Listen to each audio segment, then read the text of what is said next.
Hello மக்களே, இன்றைக்கி ஒரு மினி ப்ளாக் பார்த்துடலாமா? இன்றைக்கி கோட் போகிற ப்ளாக் தான் பார்க்க போகிறோம். நிறைய பேர் கேட்டுட்டு இருந்தீங்க கோட் போகிறப்ப ப்ளாக் பண்ணுங்கன்ட்டு. சாரி, நீங்கள் என்ன நினைக்கிறீங்க தெரியுது, யாரும் அப்படி கேட்கல, நான் தான் சொல்கிறேன். ஸோ டைம் ஆகிடுச்சு. ஸோ வாங்க அப்படியே கிளம்பிட்டே பேசலாம். ஸோ இன்றைக்கி ஒரு மீடியேஷன் தான். ஸோ அதுக்கு உண்டான ஒரு கேஸ் பண்டல் மட்டும் எடுத்துகிட்டு எல்லாம் கிளம்பியாச்சு. ஹெல்மெட்டு, கேப்பு, சன்கிளாஸஸ், பேக்ஸு எல்லாத்தையும் எடுத்துட்டேன். ஸோ எல்லாமே கரெக்டாக பெர்ஃபெக்டாக வேர் பண்ணியாச்சு.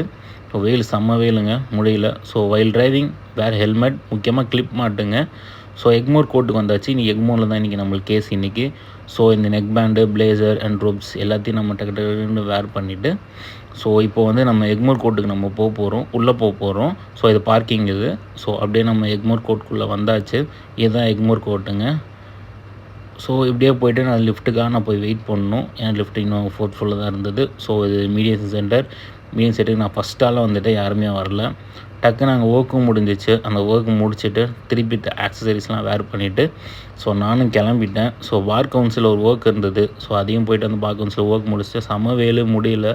கண்டிப்பாக ரெஃப்ரெஷ்மெண்ட் எதாவது வேணும்னு சொல்லி ஒரு அத்தி ஜூஸும் வாங்கி ஒன்று கண்டிப்பாக குடிச்சிட்டேன்.